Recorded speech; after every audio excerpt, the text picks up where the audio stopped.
한국토지주택공사 직원들의 땅 투기 의혹이 일파만파 커지고 있습니다. 관련 임직원이 잇따라 숨진 채 발견돼 충격을 주고 있는 가운데 정부는 이번 투기 의혹과 관련한 후속 대책을 내놨습니다. 앞으로 LH 임직원들은 실제 사용하지 않는다면 토지를 사고 팔 수 없으며 3기 신도시 땅을 투기 목적으로 산 게 밝혀지면 처분해야 합니다. 내부 개발 정보와 투기 방법을 공유하고 불법 투기를 자행하는 행위가 재발하지 않도록 내부 통제 방안을 전면 쇄신하겠습니다. 대통령 역시 매우 면목 없는 일이 됐지만 고강도 투기 근절 대책을 마련하고 실행할 거라고 밝혔습니다. 민심을 뒤흔든 LH 사태. 곳곳에서는 LH 직원의 땅 투기 의혹을 규탄하는 집회가 잇따랐으며 정부가 추진 중인 이사 공급 대책과 3기 신도시 추가 지정을 두고 여론이 엇갈리며 앞으로의 주택 공급에도 난항이 예상됩니다. 국민을 들끓게 한 LH 투기 사태의 파장이 과연 어디까지 번질지 화끈한 시사 토크인 서울에서 살펴봅니다. 네, 전 국민을 부동산 공부를 시켰던 일인데요. 두 번째 주제는 LH 투기 사태에 대한 이야기입니다. 정세균 총리가 후속 대책을 내놓으면서 사생결단의 각오로 수사하겠다. 사실 정세균 총리가 강한 언어를 쓰지 않는 정치인 중에 한 사람인데 이번에 뭐 패가망신이라든지 사생결단이라든지 굉장히 단호한 단어를 쓸 수밖에 없는 그런 상황이 오지 않았습니까? 뭐 이 토지 투기를 했다라고 의심이 되면 강제 처분하고 실사용 목적이 아니면 땅을 사지 마라. 이렇게까지 얘기를 했는데 정부의 대책들에 대해서 자 의원 어떻게 평가하세요? 일단 이 LH 자체가 너무 공용 공공기관이라는 점이 좀 주목하셨으면 굉장히 좋겠습니다. 많은 권한을 가지고 예를 들면 있죠. 2009년에 이제 이명박 정부 당시에 경영 효율화를 빌미로 이렇게 LH 토공과 주공을 합쳤는데요. 토지에 대한 관리도 LH가 하고 토지에 대한 개발도 LH가 합니다. 사실상 내부 거래가 있을 수도 있고요. 그런 어떤 심증이 있었는데 물증이 없었던 부분에 대해서 이번에 좀 밝혀진 것이 아닌가. 그리고 개인적인 범죄가 이렇게 좀 심각하게 발생한 것에 대해서 매우 안타깝게 생각하는데 하지만 이 소위 직무상 얻은 정보를 가지고 이런 뭐랄까요 공직자 비리를 연루돼 있는지에 대한 부분을 밝히는 것도 매우 어렵습니다 사실. 네. 뭐 통화 기록이 있는데 직무상 논의를 했는지 안 했는지 이걸 통화 녹음을 한 건 아니기 때문에 그런 부분들을 뭐 카톡에 남겨서 저희가 했을 가능성은 없고요. 아마 향후에 철저한 수사도 있어야 되겠지만 지금 현재 밝혀진 12명 혹은 20명에 대해서는 강력한 응징을 하면서도 그 부분에 대한 개발 이익을 어떻게 환수해 갈 것인가 이런 논의도 좀 부차적으로 있어야 될 것 같고요. 소위 아직까지 3기 신도시가 개발되지 않은 상황에서 이 이익이 현실화되지 않았거든요. 그렇기 때문에 또 환수할 수 없는 거고. 그래서 여러 가지 그런 부분에 대해서 부패방지법이나 공공주택특별법 등을 개정을 통해서 저희가 개발 이익에 대한 환수 그리고 어떤 징계 조치를 하기 위해서 노력하고 있습니다. 네. 근데 참여연대에서 밝힌 게 13건이었는데요, 의원님. 7건 추가된 거. 근데 언론에서는 훨씬 더 많은 얘기들이 물론 의혹이니까 사실 언론에서 얘기하는 건 쉽게 쓸 수 있습니다. 수사기관은 사실 증거가 없으면 처벌할 수 없는 상황이니까 언론과 같을 수는 없습니다만 국민의 성에 안 차는 건 어떻게 생각하세요?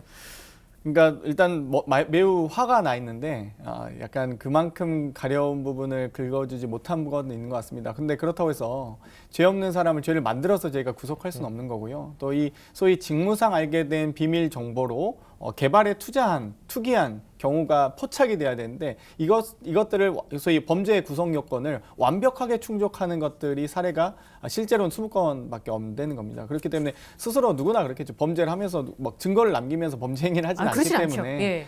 그런 부분이 이제 찾는데 한계가 있었던 것 같고요. 하지만 그럼에도 불구하고 이번 계기를 통해서 이 공공기관이거나 혹은 공직자에 의한 비리는 척결해야 된다라는 강력한 의지를 저희 더불어민주당도 밝히고 있고요. 그렇기 때문에 저희 좀 LH 특검 충분히 할 수 있다고 생각하고 있습니다. 국회의원분들 전수조사 이런 얘기까지 지금 나오고 있는데 문재인 대통령이 부동산 적폐라는 단어를 쓰기도 했고 그리고 사과도 했습니다. 어떻게 평가하시는지? 저는 기본적으로 지금 상황에서 국민들이 분노를 느낀 지점은 어쨌든 공공개발이라는 것 주체 아닙니까? 그렇죠. 아까 장 의원 말씀하셨듯이 토지 조성부터 개발까지 전부 다 시행하는 주체인 LH에서 내부 정보에 의한 거래가 있었다는 것이 국가에 이제 공공자 들어가는 정책이라고 하면요. 많은 사람이 생각하기에 어쨌든 그 이익이 공공으로 환수된다고 그렇죠. 생각하고 있었던 것이죠. 이번 정부의 부동산 정책을 큰 줄기를 말하자면은 부동산으로 인한 이익이 민간에 귀속돼서 일부의 배를 배불리는 데 사용되지 않고 공공에게 귀속되어서 공적인 목적으로 사용되게 한다. 이래서 뭐 공공재건축이니 공공재개발이 다 갖다 붙인 거거든요. 근데 이 공공이라는 것이 오히려 비도덕적이었다는 게 드러나면서 저는 개개인의 어쨌든 범법자 또는 이런 투기꾼을 잡아내는 것도 지금 사실 하나 중요한 거지만 두 번째로는 실추된 공공의 권위를 어떻게 회복할 것인가 이 문제가 있는 것이거든요. 저희가 민간 개발과 공공 개발을 비교하면요. 공공 개발은 이렇게 예를 들어 갑자기 어떤 농지였던 곳을 사실 지정만 하면 그때부터 뭐 형질 전환부터 다 국가가 책임지는 거 아니겠습니까? 이게 훨씬 로또식으로 돈을 벌기 쉽습니다. 정보만 미리 알면은. 근데 민간 개발을 하면요. 예를 들어 서울에서 재건축 재개발 단지를 추진한다고 하면요. 자, 가가지고 동의서 받아 조합을 꾸려야 되고 조합 꾸려가지고 또 정부랑 그 시랑 밀당하면서 뭐 종상향을 이끌어내고 뭐 건설사 선정하고 이 과정이 나름 길고 그리고 또 요즘상 온라인상에서 투명하게 공개가 됩니다. 그렇기 때문에 어떤 단계에서도 미공개 정보로 누가 떼돈 벌기는 어려운 구조예요. 그렇기 때문에 저는 여기에 대해 가지고 국민들이 과연 공공개발이라는 것이 진짜 모든 이익을 공공이 환시할 수 있는 것이냐 이 체계에 대해서 좀 의문을 가진 것이 문제다 저는 이렇게 봅니다. 그렇죠. 뭐 농지를 대지로 바꿀 수 있는 권한을 가진 사람은 대통령도 없으니까요. 네, 그건 이제 오로지 이제 LH만 가지고 있는 권한인데 그 진행을 하면서 이제 그렇게 할 수 그렇죠. 있도록 되어지는 권한인데요. 그래서 아까 지금 이제 신뢰 얘기를 하셨잖아요, 윤석 최고위원이. 그래서 신도시 하지 말자. 이런 얘기까지 지금 나오는 상황이거든요. 그렇지만 신도시를 안 하면 공급 전략에 이제 공급 대책에 문제가 생기는 건데 어떻게 했으면 좋겠습니까? 그러니까 방금 말씀드렸듯이 이제 뭐 소위 일기 신도시 했던 노태우 정부 때 했던 공급됐던 주택들이 이미 30년이 넘어가고 있습니다. 네. 그리고 그 전에 이제 초기 아파트 모델들이 이미 40년 된 아파트도 있기 때문에 분명히 지속적으로 서울 도심권에 서울 내에 있는 아파트 주택 공급은 매우 중요합니다. 그렇기 때문에 그뿐만 아니라 또 외곽 지역, 베드타운 등을 건설하는 3기 신도시의 지속적인 추진도 중요한데요.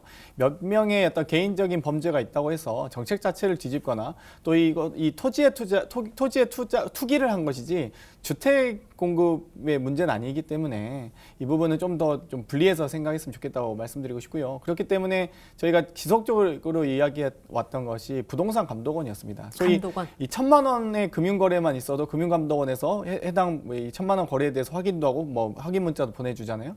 그런데 수십억의 부동산 거래는 전혀 지금 정부에서 확인되지 않고 있거든요. 그렇기 때문에 이제는 전체 대한민국 자산의 75%에 차지하는 부동산 거래도 1,000만 원 이상 거래부터는 좀 신고하게 하고 또 그 부분에 대해서 이 정부가 명확한 통계를 가지고 있는 것이 매우 중요합니다. 그렇기 때문에 앞으로 이런 이 신도시 정책에 대한 유무는 너무 좀 지나친 것 같고요. 안 그러면 또 계속 이제 노후 아파트에 위험 부담을 감수하면서 사셔야 되는 부분도 있기 때문에 저는 지속적인 정책 추진과 별개로 앞으로 부동산 거래에 대해서는 투기와의 전쟁을 통해서 적폐청산을 해야 된다라고 네. 말씀드리고 싶습니다. 저는 장 의원이 이제 부동산 이제 감독원의 성격을 얘기했는데요. 그런 정보를 추적해서 그럼 어떤 실익을 원하느냐 했을 때 저는 차명거래를 차단하는 게 굉장히 중요하다 이런 생각을 굉장히 합니다. 어렵잖아요, 근데. 그렇죠. 그게. 지금 이번에도 뭐 정부에서 각종 대책을 내놓지만은 사실 소급 적용하는 입법을 하기 쉽지 않거든요. 나중에 그분들이 또 위헌 소송을 낼 수도 있고 그렇기 때문에 지금 결국 지금 갖고 있는 칼을 조합해가지고 무기를 만들어야 되는 것인데 그래서 나온 게 농지법. 네. 농지법은 사실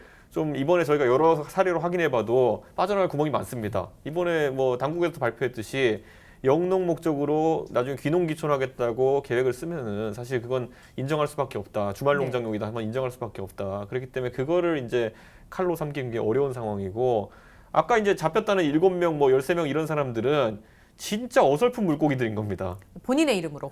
근데 낚시꾼이 낚싯대를 들였는데 가가지고 이러고 있는 물고기 별로 없거든요. 최대한 조심스럽게 이제 물고기들이 낚아채고 이렇게 하는데 이건 진짜 가장 그냥 아무 생각 없는 물고기들이 잡힌 것이고 보통은 차명에 여러 가지 뭐 금융적인 어떤 기법들도 들어가고 이렇게 될 텐데 이것들을 잡아내려 그러면은 나중에 만약에 차명으로 만약에 부동산을 찾아냈을 때 그것을 적극적으로 몰수한다든지 아니면 거기에 대해서 과하게 이제 과세를 한다든지 뭔가 있어야지 페널티가 커야지만이 그것에 대한 두려움을 느끼는 것이거든요. 미리. 네. 그렇죠. 근데 저는 지금 그에 대한 페널티라는 것이 사실상 전무합니다. 부동산 차명 소유에 대해 가지고는 가끔 뭐 상속으로 걸리면 상속세가 몰리게 되는 것이고 부동산 차명 보유 자체에 대한 처벌은 굉장히 약한 편이거든요. 그래서 저는 그런 부분을 강화하는 것이 좀 시작이 아닐까 그런 생각을 합니다. 아까 네. 장 의원이 말한 것처럼 정보를 추적해도 왜 추적하는지가 명징해야지 국민들이 거기에 대해 가지고 동일할 수 지지를 보낼 있으니까. 것이거든요. 네. 그렇죠. 국민들이 느끼기에 죄송합니다만 굉장히 뿌리가 깊다라고 아니다라고 느껴지거든요. 그러니까 대책을 좀 세우셔야 되고 심지어는 지금 시의원, 구의원, 뭐 국회의원분들까지 농지 가지고 있는 것에 대해서 의심의 눈초리를 보고 계신 분들이 굉장히 많은데 그 중에 하나가 이제 LH나 SH가 갖고 있는 권한에 대한 얘기들이 나오는 거잖아요. 그러니까 서울경찰청이 LH랑 SH가 서울에서 시행한 개발 사업에 대한 현황을 파악하겠다, 뭐 이렇게 얘기를 했습니다. 그러니까 얼마 전에 SH공사의 마곡 분양원가 자료 은폐 의혹도 지금 불거진 상황인데, 뭐 이제 앞으로 하나씩 이제 구분을 해나가겠죠. 우선 LH를 4개까지 쪼개자. 뭐 이런 얘기까지 지금 나오고 있는 상황이거든요. 근데 어쨌든 그 공공택지를 개발을 해서 좀 저렴한 가격에 아파트를 공급하지 않을 수는 없는 상황이고, LH가 권한이 너무 비대한 것도 사실이잖아요. 그러니까 어떻게 했으면 좋겠습니까? 그러니까 이제 여러 가지 공공주택에 대한 보급이라든지 주택 건설 과정에서는 물론 이제 큰 기관의 역할들이 좀 필요하긴 합니다. 그런데 지금 어찌되었건 너무 비대해지고 권한이 집중되다 보니까 이런 비리들이 터져 나온 것이거든요. 그렇기 때문에 여러 가지 지금 이 개편에 대한 논의들이 이루어지고 있고요. 다만 근데 개편이 될 경우에 공공기관 개편으로 인한 여러 가지 또 한계들이 많이 있거든요. 예를 들면 공공주택은 왜 자꾸 이 제대로 뭐 좋은 주택을 만들 수 없느냐 이런 얘기를 하시는데, 사실 뭐 기재부에서 정한 평당 단가라든지요, 뭐 공공주택에 뭐 한 평수당 이 지정된 이 비용이 있습니다. 정해진. 만약에 민간주택보다 더 많은 비용을 쓴다면 더 훨씬 더 양질의 주택들을 만들 수 있겠죠. 그런데 그렇게 하면 또 그런 거가 있다든지 혹은 비이자 부채라고 해서 LH가 가지고 있는 소유 임대주택들은 다 부채입니다. 그렇기 때문에 다 분양 전환을 하는 것이거든요. 그러면서 이제 부채를 터는 것인데, 만약 LH가 이제 작아질 경우에는 그런 비이자 부채에 대한 부담이 더 커지기 때문에, 그리고 그 부채들은 대부분 다 이 주택공사에 만약에 토공주공만 나눠놓고 봐도 주공의 부채가 비율이 높아질 것 아니겠습니까? 토지는 어쨌든 자산인데요. LH가 쪼개짐으로써 토지는 잃으면서 부채만 느는. 그래서 이런 그리고 공기업의 부채 비율로 3배, 그 전체 자산의 3배까지 할 수 있게 되는 여러 가지 공공기관 경영과 관련된 이 법들이 있습니다. 그렇기 때문에 이걸 단순하게 이제 잘게 쪼갠다고 해서 좋은 건 아니고요.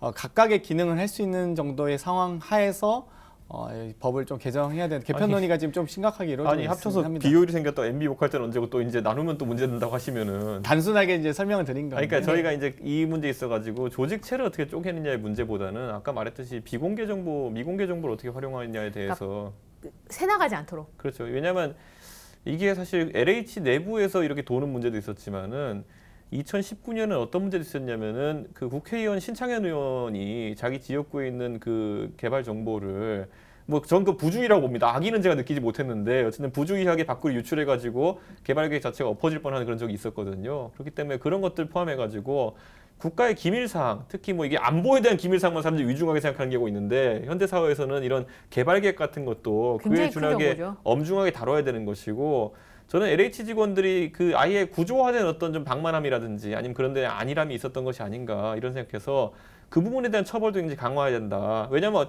넷으로 쪼개도요 셀 놈은 셉니다. 이거 강화하지 않으면은. 그렇기 때문에 저는 그런 부분이 좀 공직자들 또는 공기업 직원들에게 좀 강조되지 않을까. 그럼 요건 어떻습니까? 경실련에서 한 얘기인데 SH나 LH에서 진행하는 거가 아까 말씀하신 그 로또처럼 되지 않도록, 그러니까 장기로 임대해서 들어가서 사는 거 정도 되면 이제 이익이 막 그렇게 커지지는 않으니까 그런 방식으로 진행을 해야 되지 않냐. 그러니까 이걸 이제 임대로 있다가 나중에 팔 수 있게 만들어주고 이제 이렇게 하면서부터 이익이 커지니까 문제가 되는 거 아니냐, 뭐 이런 지적도 있거든요.